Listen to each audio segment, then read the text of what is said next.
რაც ვიყავი 20 წლის წინ, იგივე ვარ დღესაც. ოღონდ რაღაცეები ფიზიკურ ცხოვრებაში იცვლება ხოლმე, ტექნიკურად იცვლება რაღაცეები და ძირითადი ღირებულებები იგივე რჩება ყოველთვის და ეს ძალიან მიხარია. Დაბრძენებული ვიქნები, ვიდრე ხა ვარ და ვიქნები უფრო, ჩემი აზრით, ცოტა კიდევ უფრო კეთილი. ანუ რასაც ვცდილობ ყოველთვის რო ვიყო. ყველა მეუბნება რომ არა შენ არ გამოსწორდები ისეთი გიჟი იქნები, მაგრამ მე რაღაცა მგონია რომ პირიქით ძალიან ისეთი საქმიანი ქალბატონი ვიქნები და ნახოთ. მინდა რომ შევინარჩუნო ახალგაზრდული სულის კვეთი. იმედი მაქვს კლავაც გამختარი ვიქნები და კარგ ფორმაში როგორც ახლა 20 წლის შემდეგ. არ ვიცი, პრინციპში ეს მართლა იცის მარტო. ვეცდები ყოველ შემთხვევაში რომ კარგად გამოვიყურებოდე და სასიამოვნო ადამიანი ვიყო, განურჩევოდ ყველა ასაკისთვის. ხშირად მეუბნებიან რომ შენ და ნინი გვეშლებთ ერთმანეთშიო და აი მეორე ქალიშვილსაც შევეჯიბრები ცოტა ხანში და პატარა 4 წლის ქეთოშიც თუ შევეშლები, მაშინ მართლა ძალიან ვიტყვი რომ ოჩახეკა. 20 წლის შემდეგ ვიქნები განსხივოსნებული თეთრი ბებერი.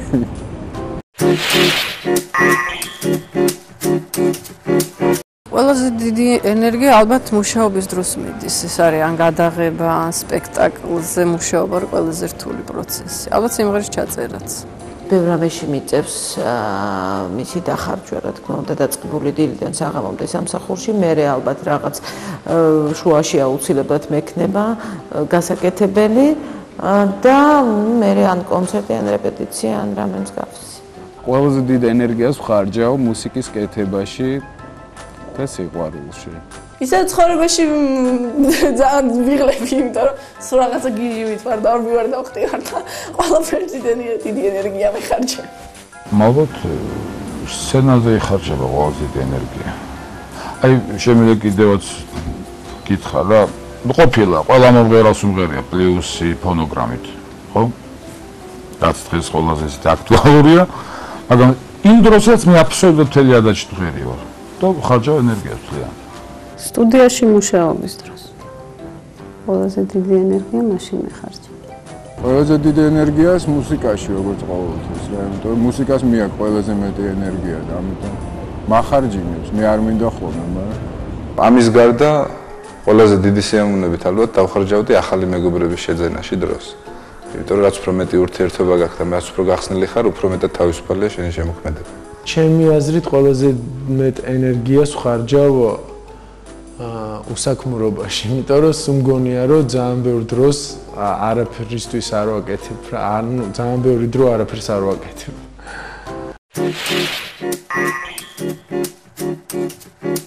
რა თქმა უნდა, პატრიარქატი გაცილებით ლოგიკური წყობაა.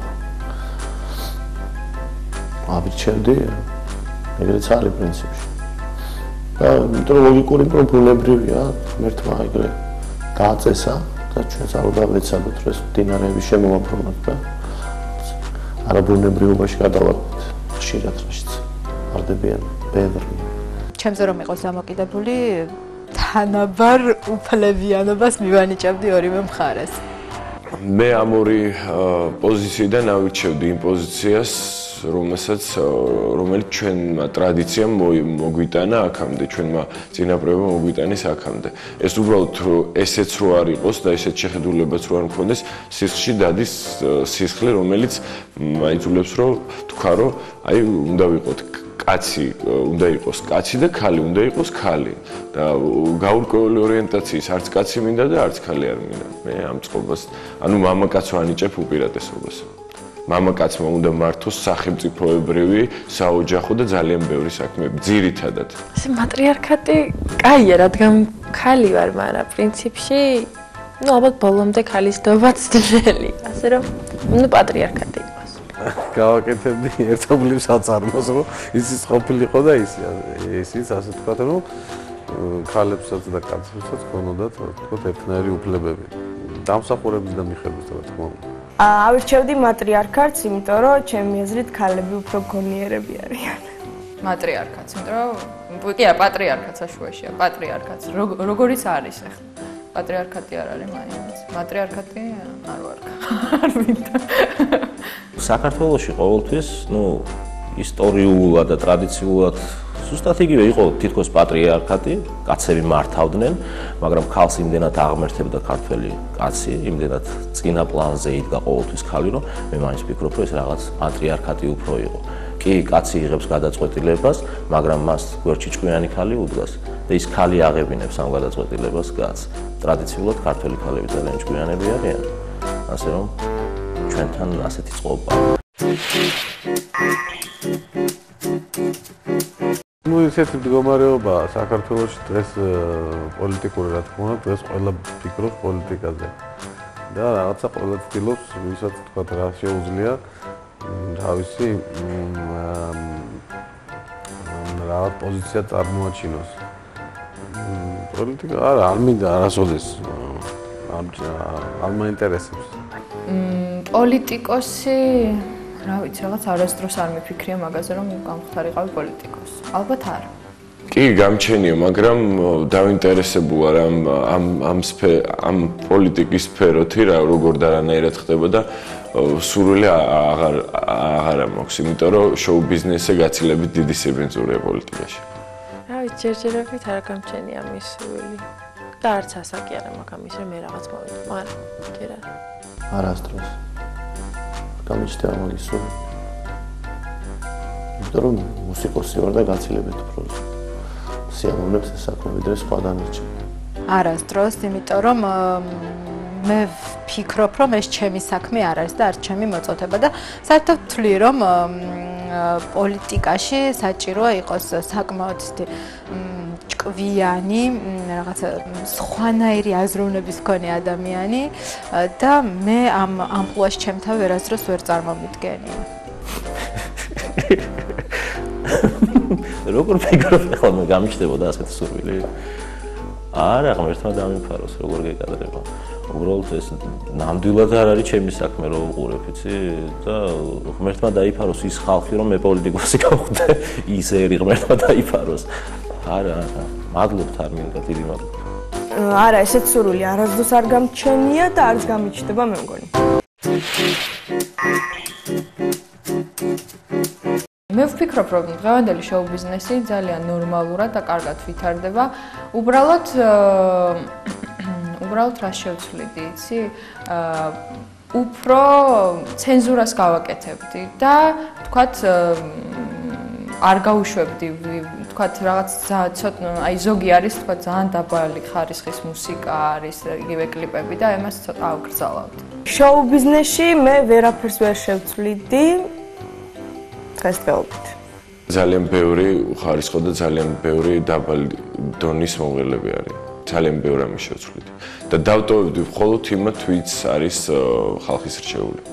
აი სახელიდან გამომდინარე, თვითონ სასრული იქნებოდა, რომ მართლა შოუს გავდეს ის, რაც ხდება და იყოს რაღაც მრავალფეროვანი და რაღაც თვალის მომცრელი.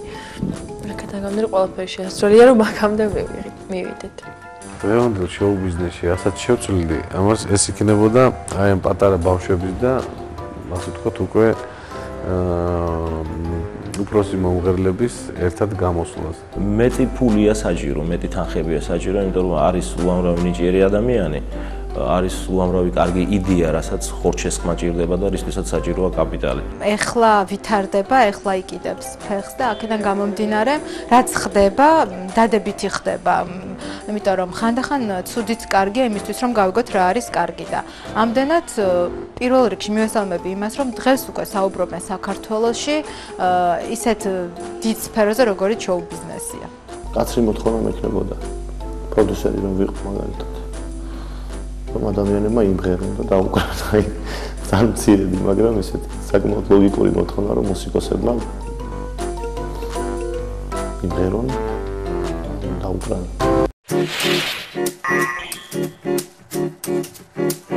ყველაზე ფერადი პერიოდი საერთოდ ყოველმხრივ არის ზაფხული, იმიტომ რომ საქართველოში მით უმეტეს ისეთი მდგომარეობა, ისეთი სიტუაცია, ისეთი პირობები გვაქვს, რომ ყველანაირი ასპექტით, თუ პირადი ცხოვრების თვალსაზრისით, თუ შემოქმედებითი წვის თვალსაზრისით, ჩემთვის არის ზაფხული. ყველაზე ფერადი პერიოდი ეს არის სტუდენტობის პერიოდი. ყოველი დღე ვცდილობ რომ ფერადი იყოს, იმიტომ რომ ვფიქრობ, ნუ ადამიანმა თვითონ უნდა მიხვდეს იქამდე რომ ბედნიერია და რაღაცა ძირგავარდნილი ქვევრის მომენტი არ უნდა კონდეს. ასე რომ ვთვლი რომ ყოველი დღე ფერადია. ანუ მე თვითონ მინდა რომ გავაფერადო ეს დღეები. ყველაზე ნათელი პერიოდი ყოველთვის არის ბავშვობა. მაგაზე ორი აზრი არის, ყველაზე ნათელი პერიოდი. ჩემ ცხოვრებაში ყველაზე ფერადი პერიოდი არის ის, როდესაც ცხოვრობდი კვიპროსზე 5 წელი. აი, ახლაც თქვენ წარმოიდგინეთ, მიუხედავად ყველაფრისა, ძალიან ფერადი პერიოდი მაქვს მე. და ამ ყველაფერს აფერადებს ჩემი ბასტილები და ჩემი ბავშვები. რომ მე ძალიან ბედნიერ ადამიანად ვთვლი ჩემ თავს, მე ვარ ბედნიერი. მე ისეთ რაღაცას მაძლევს, აი ბასტილები და აი ეს ბავშვებთან მუშაობა, რასაც ფულით ვერ განსაზღვრავ და ვერანაირი ფულით ამას ვერ იღები. ასე რომ ჩემი აი ეს ფერადი ბავშვობა გრძელდება და იმედი მაქვს სიცოცხლის ბოლომდე გაგრძელდება. ალბათ ყველაზე ფერადი პერიოდი ჩემთვის მაინც ბავშვობასთან ასოცირდება. ძირითადად მთელი ჩემი ცხოვრება არის ფერადი და გეტყვი რატო, იმიტომ რომ ეს არის ეტაპები, რომელიც ყოველთვის არის რაღაცნაირად აი ცისარტყელად თან ახლავს. ყველა იმ დღეს, ყველა იმ მნიშვნელოვან გადაწყვეტილებას აქედან გამომდინარე რაღაცა განსაკუთრებულად რაღაცა პერიოდი არ მქონია. ჩემი დაწყებული საშემსრულებლო თუ აი ხელოვნებაში ჩართვა იმ დღიდან არის ყველა დღე ფერადი და ძალიან მრავალფეროვანი. არასდროს არ შემიჭამია ხაში და ფაფა, არასდროს.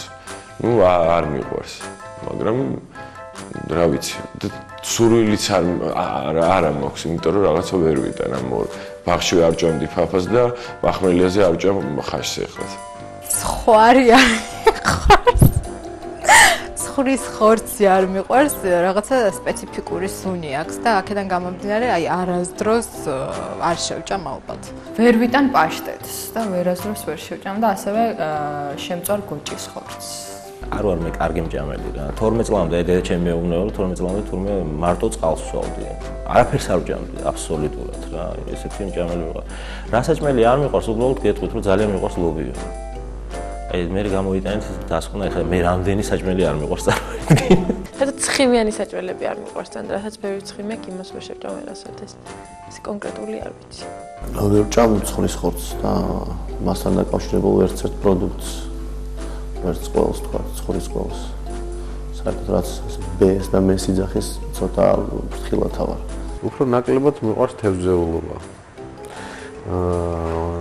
ყველაფერი გამისინჯია, მაგრამ არის რაღაცები, რაც არ მიყვარს. მაგალითად, არ მიყვარს ცოცხალი. ბაყაყის ბარკლებს ვერ შევჭამ.